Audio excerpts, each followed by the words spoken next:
Hi, it's Carolyn here, Trichologist at Absolique Hair Health Clinic. Today we just want to talk to you a little bit about nutrition.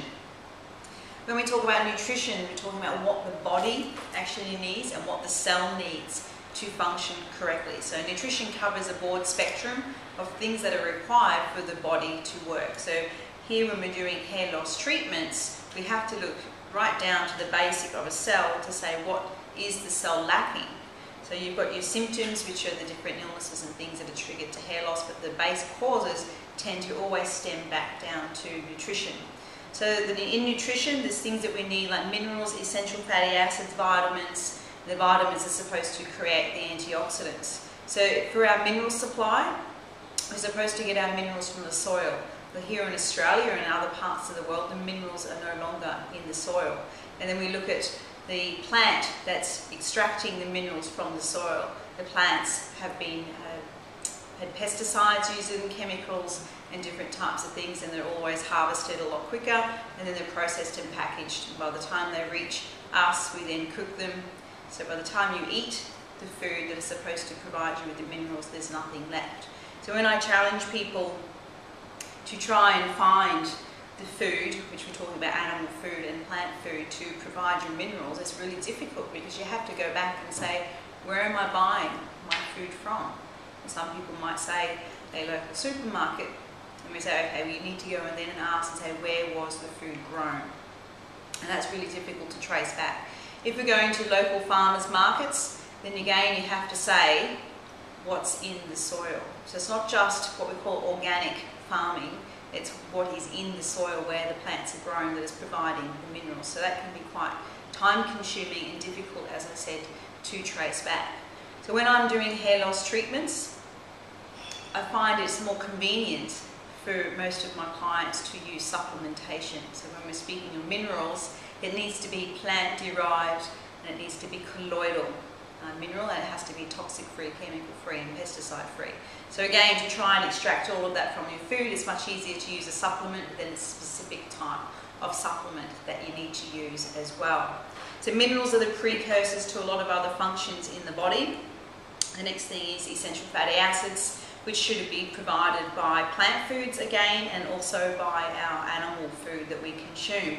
So cows rarely eat grass these days in the sunshine, so they're not having their essential fatty acids, so therefore when we're eating the cow or the byproducts of cows, we're not getting our essential fatty acids. A lot of the fish is farmed these days, and when you look at what a farmed fish is eating, it's not their natural diet, so therefore essential fatty acids are lacking. And then we look at the vegetable sources, which is the nuts and the seeds and the avocados and the vegetables and things like that, and we have to then go back to where are the minerals in the soil that can help to produce the essential fatty acids. So it's a long, long journey down the food chain to see what is happening, and are you really getting what you think you're getting from the food you're eating. The next one we move on to is our vitamins, again extracted from the variety of food that we're meant to eat. The vitamins not only work as precursors to most of your minerals, they all work in synergy. So this is just a chart of how all of your fat-soluble and water-soluble vitamins interact in your body. So if you're not getting a balance of all of the vitamins that you need, then it will affect the other vitamins. So a good example of that is iron deficiency, which is always related to vitamin B12. B12 has a synergistic relation with all of the other vitamins. So therefore, if you're not getting all the vitamins from the diet, it will affect your minerals. The vitamins also act as antioxidants, and the antioxidants combat the free radicals. So if you don't have all of the vitamins, then a lot of these functions are also not working. So in a nutshell, we're basically saying all of these nutrients are needed for a healthy diet to provide the body the essential things it needs for your immune function and for your body to defend itself against all the free radicals. If you don't provide all of those things back to the body when you're trying to do cell correction and actually regrow hair, then it's not going to work. So if you can get those things from your food, please let me know where and how. If not, I do recommend supplementation, a safe form of supplementation that's toxic-free, chemical-free, pesticide-free. So ask the company you get your supplements from the question. And when you're taking your supplements, it must be in a pH alkaline environment to ensure proper absorption, because if you're eating acid food and you're trying to absorb supplements, you can compromise the absorption there again.